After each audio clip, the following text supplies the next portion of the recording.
Hey, everybody. Kevin here again with another Poolside Perspectives podcast, and got Mike Farley here with me. And, Mike, we were just down this weekend to San Antonio to the Southwestern Pool and Spa show. What do you think of that? Well, it didn't freeze this time, which is always a good thing when we can travel down there without ice and snow. So it was great. Shows to me are about a lot of different things. One is I'm rooting around in all the booths trying to find the new cool thing that I don't know about. And there's always some cool things to find. There's some cool stuff this time. Even after 35 years, I still find stuff. The other thing is any profession's about relationships. And the people that you know are the people that help you do the things that you do. So the better your contacts are, the better you can perform. So it's always fun to catch up with people and see people and find out about all their new stuff and things they've done, because that's a lot of times where I get cool, crazy ideas. Because you did what? Oh, Sure. Tell me how you did that, and let's see how it works. And then there's the awards, which that's always fun to see all the cool things that are highlighted that everybody's done. That's fun and interesting. And you came away with a couple of awards. Yeah, some hardware, more hardware to hang on the wall. Yeah. The wall's pretty full, but we are blessed to the team to get acknowledged that, I think it's really cool for the homeowners and for the subs and the superintendent and everybody that's involved with the project to know you did an award-winning job for somebody. Absolutely. Yeah. It was, I haven't been to San Antonio since I went to basic training. Wow. Almost 45 years ago. Yeah. And, of course, I don't really remember the river walk. It just, subtly I remember it. But, Heather went with me to the show and we really enjoyed San Antonio. I mean, we only stayed in like a 2 or 3 square mile area, but that river walk is really something else. And, having a fascination with water, which I know you do too, it's just interesting just to pay attention to some of the stuff that's going on there. There's a lot going on there. Yeah, it was a pretty good solution for a drainage problem. No doubt. Yes. So, No doubt. I mean, if they didn't have the river walk, would people go to San Antonio? Right. That's a good question. So, I mean, it draws a lot of people into, they had a challenge and somebody creative. I don't know who did it. I ought to research that and find out. So there's an architect that when he was 26 or 28 years old, he presented that whole river walk proposal to the city of San Antonio at that age. And every last detail, supposedly, he did. And then he opened up a business right on the river walk because everybody said, well, it's going to flood. You're going to have a problem. No businesses are going to move in down here. Eventually, they all started doing that because he put his business down there. But, young guy that had a vision, and that almost makes the city. I mean, I don't know that much about San Antonio, but I will tell you that I was pretty impressed with that river walk and just the sense of community, the sense of, inclusion with all the artwork that's around there, and just there's just neat stuff there, and I like architecture anyway. It's fun. Mm-hmm. Yeah. So and there were some classes that were taught, which was good. I got to teach one and it went well. Nobody threw anything or booed or anything like that. So Right. And I saw that the great Jimmy Reed was there doing a tile class, which is always a good thing. Yes. There was lots of people teaching. So good to get information and learn some new stuff. It was a good trip. Yes, sir. Yes, sir. So what are we talking about today? Well, I had a client ask about 3D renderings. Okay. Or I call them 3D models. Mm-hmm. Yeah, they're more a model. And so they asked, they didn't understand the difference when I was trying to explain to what I was going to provide them with between a 2D drawing. Of course, they didn't know what a 2D drawing was either, versus a 3D model. And so they wanted me to explain what the difference was. Gotcha. So 2Ds would be back in the old days when we were designing at people's table with a pencil and a paper, and we would just basically draw the pool, the shape of the design of the pool out, along with any decking. And, if you were artistically talented, you could show rocks and different things on it. But it gave you pretty much a black and white 2D, two-dimensional drawing that, and I've said it before, to me it's fascinating people bought pools that way. So one of the things that we did is we got our 2D drawings, and we had a guy in the office that did a marker rendering of and put it on a piece of, not a poster board, but kind of like a presentation board. And it was like a 18 by 24, and he would draw it and then marker. And so, those were a little bit better. But what it is it's an overhead view. Right. Like you're flying your drone overhead. You look bird's eye view, looking straight down. So you see the shape of the pool and the patio and where your house is, and maybe some trees and things like that. So, but it doesn't give but it's how people look at house plans. I mean, it's the same way. There's not the 3D modeling of most house plans. And what I found is that when people look at that stuff, they all nod their heads that they understand, but usually one of them has a little bit of an idea what we're talking about, and the other one has no earthly idea what we're talking about. on the 2Ds. On the 2D. But the thing with the 2D is, unless you're construction savvy and you understand stuff, and even if you do, it's still a 2D rendering. So you've got to have a really creative mind to try to visualize that. And that's the difference really between the 2D and the 3D, is because to your comment about being modeling. I mean, I would say it's modeling when we can show it up on a screen and move it around like you would a model, like you'd look at it from different views. Whereas if you're just showing somebody a rendering, and your comment a minute ago about, a company that used to have somebody in the office that would do, like a 3-dimensional sketch and then mark it up and color it up to make it look pretty. Right. California Pools did that in Phoenix for years. That they had a couple of guys. I think Laurent was actually one of the names of the people that worked. Maybe that was the artificial rock waterfall person, but they paid him just to do those. But all you would have is one view and one image. Right. But yeah, it's very different. So did you, back in those days, did you ever do sketches to kind of explain to people? So try to do a 3-dimensional sketch or something like that? Like an isometric? Like an isometric? Yeah. Or I used to do them. I wasn't really good. I mean, Kirk Bianchi, who we had on here once before, he's exceptional at it. But I was good enough that I could show somebody what something would look like. But really, when the 3D modeling design programs came out, that just changed everything. Right. So you don't have to do it. Now you don't have to start over on every drawing or rendering either. So the first 3D rendering that came out, I did not use.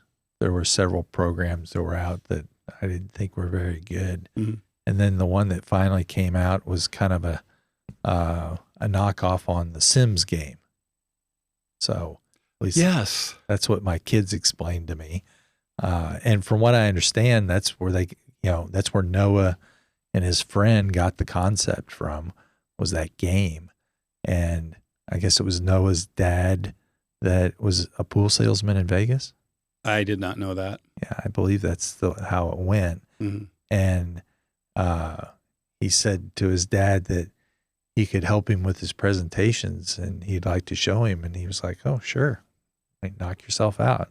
Well, I'd say he hit a home run. I'd say put it a grand slam over the park. So anyway, so that is pool studio or structure studio. Structure Studios is the name of the company. And then Pool Studio is just if it's just pools. And then they have the Vizterra, which is landscaping. And then the VIP, I think you get them combined together. Right. So you have all the tools of both of them. So what does that mean to a consumer? Well, it doesn't mean anything to a consumer. It would mean something to somebody that can utilize the tools within the program to make a visualization really pop. Okay. I mean, there's some pretty good stuff in it. And additionally, it's now to the point where we can import, different things into the program itself. There's some interfacing stuff that's really pretty cool. One of them is SketchUp. We can import a complete SketchUp house into the program. So sometimes an architect, when they're designing houses, will design the houses up in SketchUp as well. And, they do the entire interior, and all the last details on the house. And if you can bring that into the program, that really pops a program really nicely. There's all kinds of stuff you can bring into it. So is the 3D modeling accurate? I would say it's reasonably accurate for modeling purposes, but for construction purposes, probably not so much. There's a lot more wiggle room, certainly in that design program. It's not really designed to do construction renderings, although maybe Noah would argue with that. And I think that, there probably are companies that are using it. But, at Claffey Pools, because our plans are so elaborate and they're so detailed, we could never do it in that program. But, for simplistic pools or, pools without a ton of detail, maybe. I came from, a market where many of the pool companies, they built pools off 1 and 2 page plans. Right. We build pools off 12 and 20 page plans here. Right. So it's a little different. It depends on the market. So now what I explain to people is if the information is properly entered, your grades, your house, everything that's on the site is entered properly, then when the design is done, it is probably accurate within an inch or two. So when you look out a window or a door, if the window or door was placed in the actual place where it was. So like when I take my measurements, we measure every window and door on an existing house so we can duplicate it accurately. Then when you look out, it's a 3D model. It's almost exact what it will become. Well, and if you take pictures looking out from very strategic places, those can be imported into the background of those plans, and you can actually see what's behind the house, what's really back there. What I'm saying is that it's pretty difficult to really recreate everything perfectly in those plans. You can get close. It's still kind of a cartoon, I call it. It's a conceptual plan. I always refer to the 3D plans as the conceptual plans, and then your construction plans are AutoCAD. They're absolutely, on the dot. Yeah. So SketchUp has a 3D model as well. Lumion has a different model as well. And some of these models can actually almost look like a photograph. Oh, yeah, absolutely. Today, which they've come a long ways. So now, as you said, you can actually, also there's virtual reality goggles that you can wear. And I have those. And, you can get in and it actually even seems like you're in the project. You can walk people right down into the pool. Yeah. It's, have you ever had a VR headset on? Yes. Have you been immersed in it? Yes. It's a little weird. It is a little strange. It is a little weird. But to get the feeling of a space, it is very accurate in what you're creating for visualization purposes. No, it's great. When you can get that VR headset on and really turn around and really watch and look at it, it's pretty neat. Yeah. So a 3D model gives you, and you can also select materials and colors. Which you can do really easy. If you're hand rendering, which you can't really show a texture too well anyway. I'm sure you can because you're trained, from that perspective. Not easily. but not only not easily, but kind of not really. No. I mean, it's just a very, one single plane look at something. And with the design program, we can, because we can manipulate the textures, we can manipulate the colors. I mean, there's just a ton to do on it, and it's getting better. And you brought up Lumion and SketchUp, and there's more coming. Right. There's more in the works. Oh, no doubt. So anyway, so now you can, down to the plants that you put in the yard, as you mentioned, there's a landscape side to this as well. So you can pick exact varieties of plants and colors and trees and all kinds of things to get a very realistic image. And if you've gone onto Instagram, you see a lot of these 3D images that are created for projects. So the difference between a 2D is a very scaled, probably accurate drawing of a space, but it's not going to give you the visual effects of how the space and the materials and the colors all go together, versus a 3D model would give that to you. Right. It just makes sense really quickly. Oh, that's what you meant by that. Right. So that's a concept. Mm-hmm.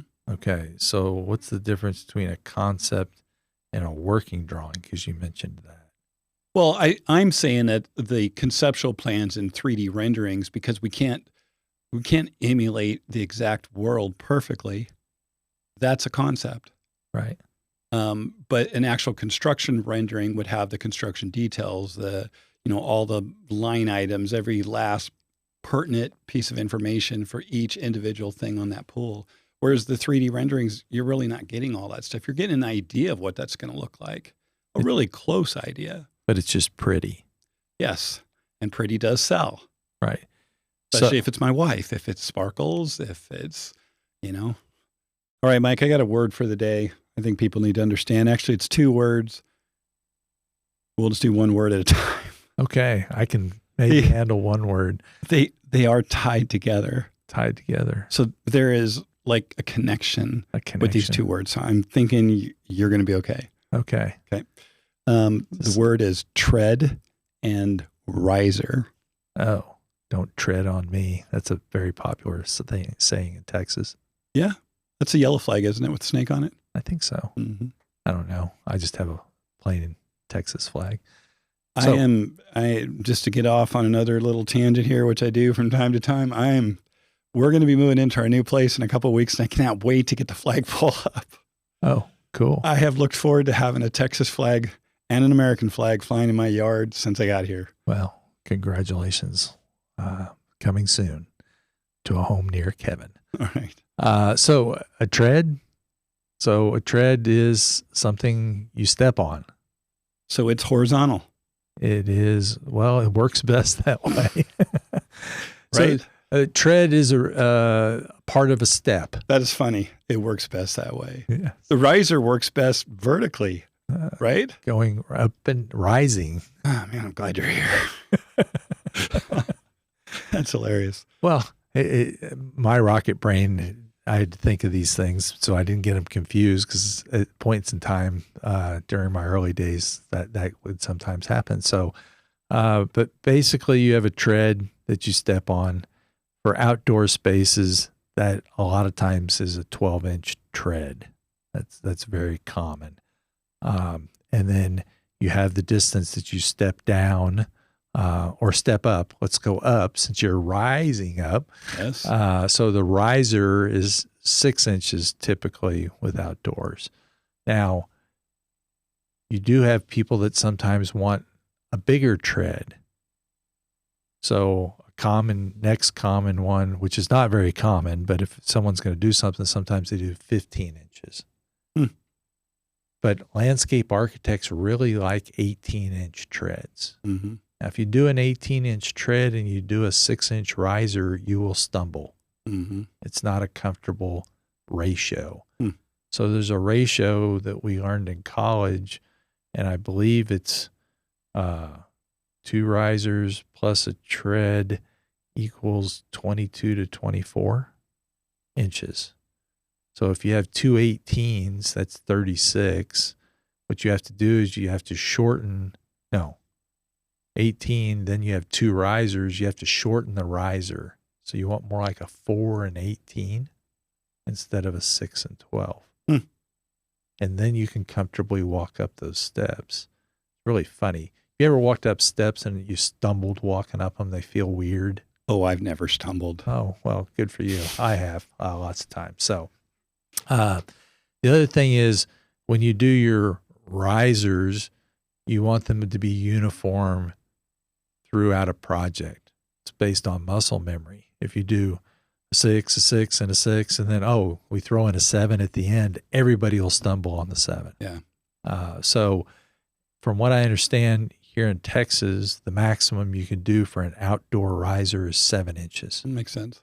So, but building units a lot of times come better in 6 than 7s. So 7's a little bit awkward, but sometimes when I'm dealing with a real steep hillside, I'm going to do 7-inch risers because basically I have less steps to do. Every 6th one, I have one less tread to install. So what you're saying is sometimes it makes sense to catch that inch. It does. Yeah, because around a pool, I mean, we're typically working off 6-inch increments, 6-inch steps. And so to Mike's point, keeping the steps, the treads, the same height is the way to go. Right. So typically when I'm doing drops and elevations at 612s, 18s, 24s, 36s, 42s, I mean 48s, those are, in my repertoire very easily. I can do them all day long. I can do them in my sleep. So they work real well together. And the treads in a pool, though, are more like 12 inches.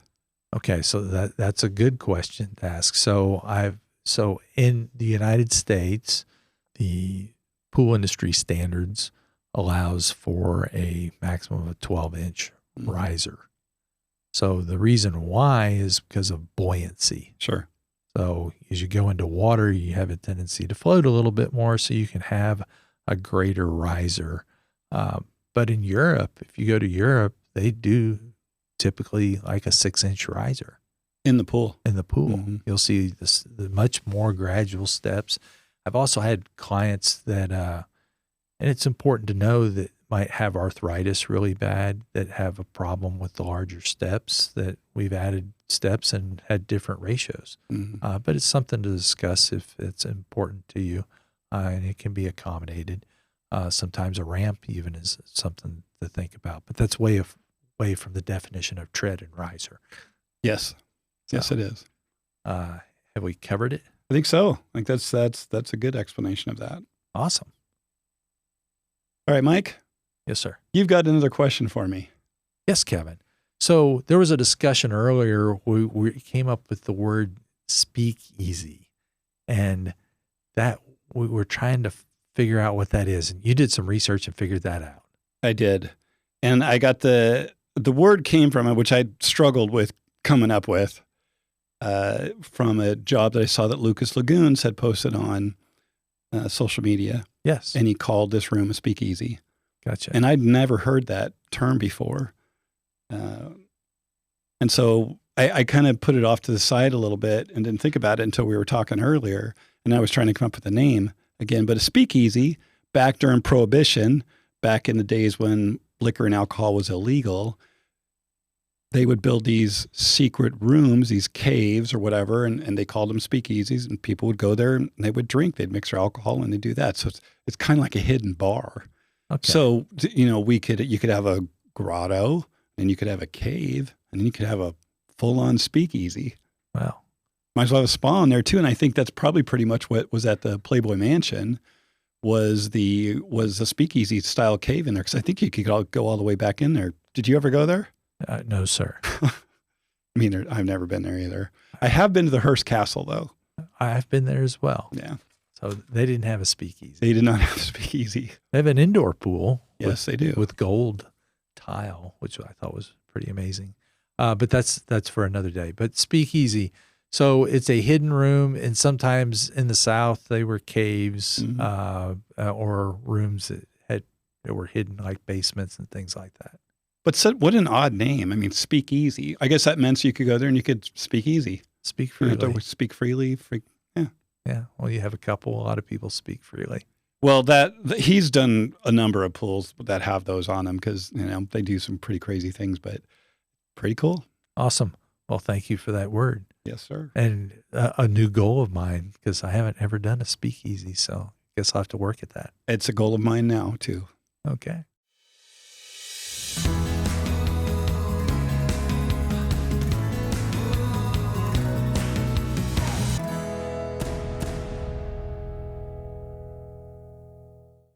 So pizza is the deal these days again. So people love a pizza oven. It was hilarious how many I've done this last year. It's probably more in the last 5 years that I've done. So give us a lowdown on pizza ovens. I want to touch on, you said again, when we started working together 12, 13, 14 years ago, you were actually building these big iron units in Tuscan shifts, and nobody was doing it.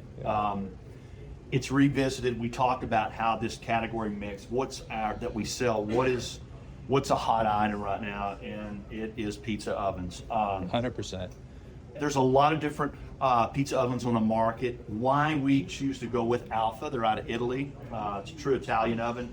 There's some versatility here. You can do an all wood, which is popular, or you can do ease of use with gas. This unit also, it's a countertop model. You can get a table model, but one thing that kind of gives a custom flair is we're seeing a lot of the specifiers at Claffey. They might drop it down 2 or 3 inches to make it look like it's monolithic with the counter. Customers like that. Again, they do an open cavity for wood or storage features for this. Alfa has, and how to cook a pizza real quick. Let's walk through it. It's really easy. This is an all wood oven. This is a view opening here to see your flame. But when I build my wood inside of an Alfa oven, I'm going to build my sticks right here in the center is what I'm going to do. And I'm going to put my starters underneath it, put my door back on, and in about 15 to 20 minutes, I'm going to get it 750 to 800 degrees. When I get to 750 to 800 degrees, then I'll take the wood hook that you see here. I'll move the fuel over to the far left. I'll lightly brush it. I'll have my pizza ready to go. I'll take my peel. I will stage it onto the brick floor here. And in about 60 to 80 seconds, that pizza will be done. But in that process, what we'll do is, this is the turner. So I'm going to turn this pizza about every 15 to 20 seconds. So that way the outside crust is even. Gotcha. People that are understanding about the oven that have Alfas, they found out that after they do a full 360 spin, it doesn't take long, they'll take the peel back out, slide it under the pizza and raise it up to the top of the oven. That will get your pepperonis to curl and get that caramelization and that top bake on your cheese. So the construction of these are a lot different than the typical pizza oven that you see on the market. They are. They're very well insulated here. Let me jump to the gas version. There's a robust burner on the left side. What happens in gas is you'll turn it on. It has a pilot system, and then this gas revisits what it does with the shape of the lid and meets the center here. And in about 15 minutes, you're at 750, 800 degrees. So it moves fairly quick, but it gets extremely, extremely hot. Yeah. Well, that's what you want with pizza. Absolutely. And you're basically saying you can cook an entire pizza in just a couple of minutes. Couple of minutes. When you're at full temperature, a true brick oven Italian pizza with a nice, thick, crisp crust. We'll have viewers out there that say, hey, I put this, I put a certain cornmeal, I'll do a rice flour. I can hear everybody right now. Everybody has a different way, but all in all, the how you cook that, it's very fast, very rampant. It gets a really, really nice restaurant style, Italian style crust. That's awesome. Yeah. Also, when you're done cooking, you can actually, and for storage, you can take the top off and store the flue cap and the stack inside the unit and then cover it. So element, people say, hey, if I'm in the element or I'm in an open area or edge of perimeter porch, how do I store this? How do I keep the element from getting on it? This is all made to store inside the cavity. When I'm done, you'll have a weather cover that goes over the top with that Alfa logo on that. So nice. And then the utensils over there have specific names. They do. So you have a wood hook, or what we call a wood hook. This will be your floor brush. This will be your peel. Peel is whenever you facilitate the pizza inside the oven. And then also you want to remember a hot landing area. So hot landing is when I take the pizza out, it's exactly what it says. You want to sit it in the area that it's hot and do your cut. And that's where you're going to serve off of. And then this is your turn. This will turn the pizza. There's different styles of different sizes. This is called a medium. But for ease of facilitation, these tools are needed in an Alfa. This piece right here makes it to where it's more user friendly for the end user.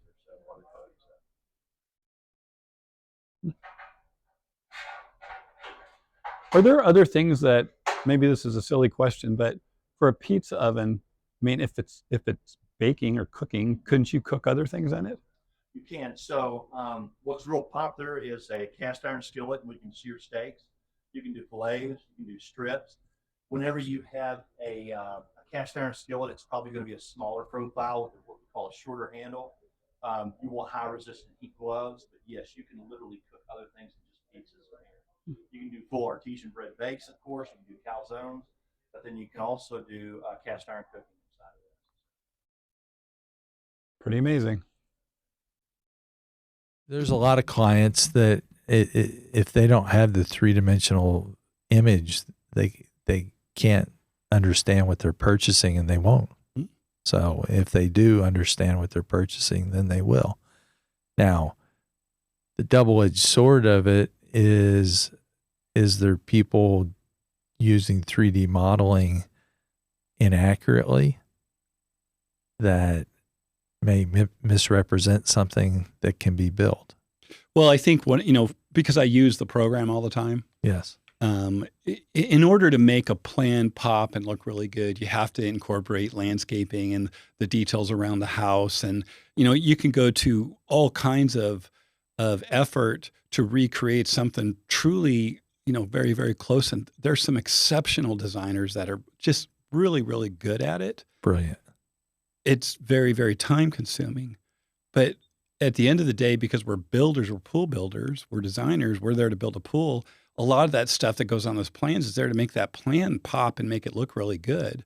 So, the thing that people have to understand is what's included and what's not included, because more often than not, a full-scale 3D plan, everything that you're looking at, you're probably not getting. Right. It's probably not going to look exactly like that. It's going to look really close. The main framework of the structures would be probably accurate, but you probably aren't getting those pots that are in there. You're not getting the landscaping that's in there. You probably aren't getting the furniture that's in there. Not unless it's a line item and on your contract or proposal. Those are things to understand of what's in the picture, versus what's actually going to be installed. Well, and that's a really good point. Since since we're, directing much of our energy towards the consumers, that's a big deal, because you need to be able to understand, as you said, the difference between what's on a 3D rendering that, I really love this plan, and now you're looking at a contract and maybe a 2D plan to sign off on as far as what's included. Because I think a lot of times people don't even take that into consideration. They don't even think about it. And it's a point that can be a problem. Well, we thought that was included because it's on your plan. Right. So I've heard of people showing outdoor kitchen items that weren't included. Like utensils? Well, no, I'm talking about there was a sink and a fridge and a trash can. Oh, gotcha. But the contract only had a grill in it. Mm-hmm. That type of situation. Well, because we're talking about sales, I can imagine that, and I've been in sales much of my life, there's people that will, do things that aren't necessarily real honest and trick people. And we're saying this is an area to pay attention to, so you're not disappointed. Yeah. We don't want people to be disappointed at all. No, none whatsoever. So it's just you need to understand an image that you're looking at. And I guess the question that you would need to ask is, so we're on the same page. What's not included in this picture? Mm-hmm. What I tend to do is I tend to strip the entire project down to what we're doing. So scope of work when it gets to that point. And I think that's the best way to do it. But at the same time, the plans don't even look remotely as cool or as pretty because all that stuff's stripped out of that. Because that's the stuff, it's kind of like a home. You go look at an empty home and, it's really nice. This is beautiful. But it doesn't really become a home until you get your furniture in there and your stuff in and around it. Well, you go look at a model home. Fair enough. And you look at the model home, you don't get all those things when you buy your house. That is true. The one thing that threw me for a loop is we bought a home and we were in between Sacramento and San Francisco, and the air conditioner was an option. In California? Yeah. Well, you're northern, but still. Well, in the Bay Area, you could almost get away with that. And this was a Bay Area company that came into the valley. And then later on, they were like, well, there was a sign on the air conditioner that said it was an option. I'm like, who goes out and looks in the yard to see if there's a sign on the air conditioner? Anyway, that was, but it's a good story though, because it's right. I mean, you walk into model homes and you go into, they're always decked out. Oh yeah. So it might say, home starting at X, but that home doesn't start. I mean, that home might start at X, but you're not buying it for X. Right. You're buying it for X plus plus. Right. So just it's materials are a big thing too. Understanding what material that you're getting and if they've represented that properly in the rendering, or if, we just showed, a standard, we just put a standard stone in your bid, but that was showing a split face veneer. And the cool thing is today, the program can't get down into some real details about veneers and we can get close. Stuff like that. Versus 10 years ago, there was like 8 stones, and that's all you had to put on a wall. Now there's countless things that you can put on a wall. Right. And going back to what you said earlier about, the stuff that's included or not included, I don't want to say it's a danger, but the challenge for us with 3D renderings is trying to emulate or give you a perspective so that you can really understand the visualization or the look that you're getting, what you're getting. Yeah. While at the same time, there's just like, the pool equipment. I mean, we don't have the stuff within the program to put an equipment set together to look exactly like it would from, say, a 2D construction drawing rendering. We can get close, but it's not going to be perfect. It's not going to be exact. Right. It's just a tool. It's a tool to showcase homeowners and show you this is pretty close to what it's going to look like. It's a very, very effective tool, Mm-hmm. and it allows us to do things, but you have to understand what you're getting. The other challenge I have is I have realtors that sometimes call and ask for a 3D rendering to help sell a home. And they're like, I don't understand why you're charging to do this. This is really easy. Just put a pool in there. And it's like, well, if I just drop a pool in, I don't know unless I go measure the yard and shoot elevations and figure out how it's all going to work. If I just put a pool in there, it may not work. And what I want to do is accurately show what's going to take place. And that takes quite a bit of time to do. It's a really good point. And I've had realtors many times over the years ask for the same thing. And I don't know if they just don't recognize what it takes to do what we do, or they don't care, or it doesn't matter. I'm not really sure, because you're right. I mean, I can't just throw something in a yard and make it look pretty. I mean, I want to go see it and look at it and think through it and everything else. And it just takes time. Well, I think there are some people that do that, but the realtor doesn't understand the difference. Right. To them, it's a pretty picture, and it's a pretty picture. One's buildable, but the other one's not. Mm-hmm. So anyway, that's just something to be careful about also when you're looking at 3D renderings. Well, and I also think that, people don't, all of us probably don't have an appreciation of what everybody else does in their job and what it takes to do that job. 100%. So we're all guilty of it. But when it comes to these pool designs, the amount of time that it takes to pull them together, to visit a job site, to shoot elevations, to measure everything, to take pictures, to drone a site, to come back, put that into a program. We're talking hours, oftentimes days, and in some cases weeks to put together, something spectacular that somebody might want to have. So it just takes time. And you brought up, something before that I thought of right after you said it about what's included. We can't show, or we don't show, cleaning systems on a pool. And so, you can't tell from a 3D rendering, let alone a 2D rendering, what it is that you're getting. So that's where it becomes even more paramount and important to understand the contract, understand the 3D renderings, and understand the 2D renderings, and sit with a designer and somebody who's going to go through and spend the time to help you understand it all. Yeah. I mean, you can't just do it in 5 minutes. So if someone just pops something to you in the email, that's probably not going to be an effective way to understand what you're getting. Mm-mm. Yeah. So getting back to the design program. So yeah, there's Lumion, there is SketchUp, AutoCAD is a 3D program that's insanely amazing. Of course, you're going to have to spend some time in school learning how to do AutoCAD. I can do AutoCAD, but I'm pathetically slow at it, so I just gave up on it, because Structure Studios gives people a resource and a tool where it's really phenomenal. I know I've told you this before, but back about 2000, I think it was 2010, I took over for a company in Phoenix. Every single salesperson was on Pool Studio, and I was still hand drawing. I was like, I don't need Pool Studio. But I got on it because they all did it, and I felt like I needed to know how to do it. Right. And haven't ever turned back because it just didn't make any sense. I like to draw, but I love to render in this program.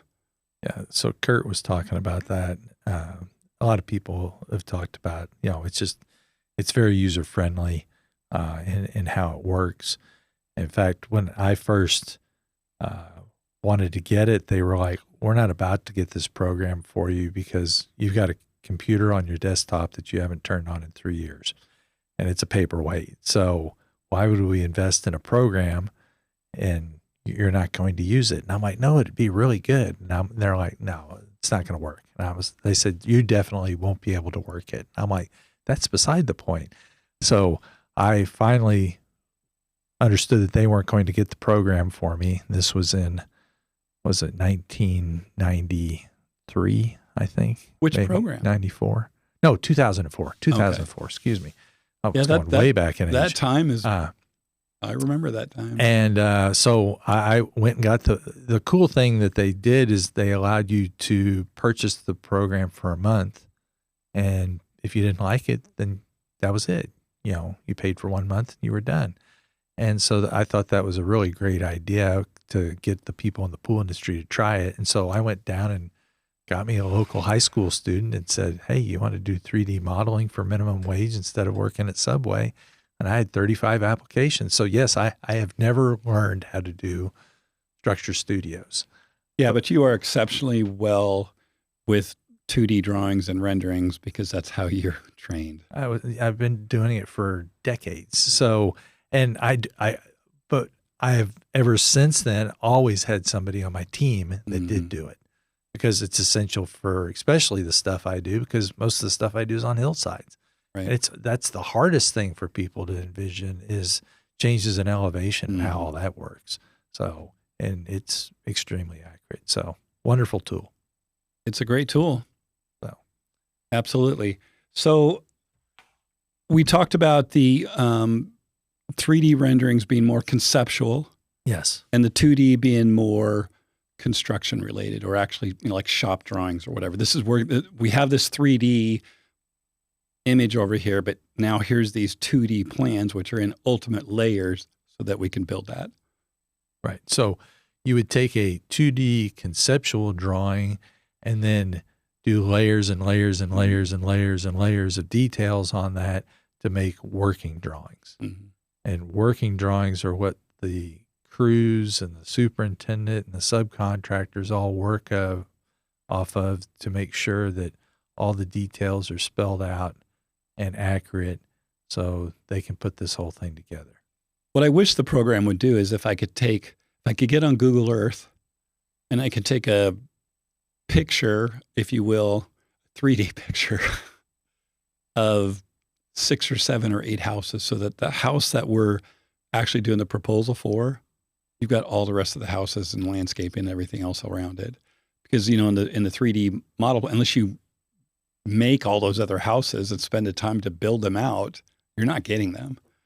One of the things about Lumion that's really cool is that you can import, very realistic graphics into it that really, they're good.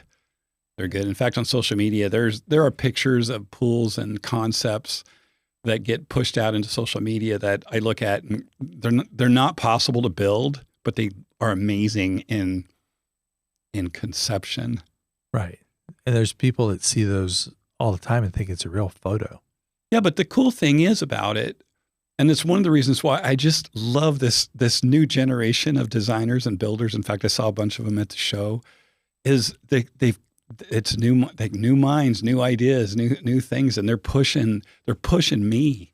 Yeah, they're pushing the industry, and these are people that I love. I want to see them all success and see them all succeed and continue to grow, and it's very inspiring to me. Actually, it's actually helped me as much as I've loved the industry the last 30 years, this last year and a half, I've gotten a little jolt of a little bit more adrenaline. I mean, it's exciting to be around all these great designers. Yeah. So on your project, what is essential is that you get a good two-dimensional plan and a 3D model before you make decisions on a project, so you understand fully what you're getting.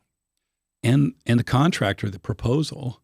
And the one thing that I would do, and I encourage people to do, is, especially if you'll sit with me or sit with whoever you're working with on it, is go down through, with a highlighter and a pen and really understand everything.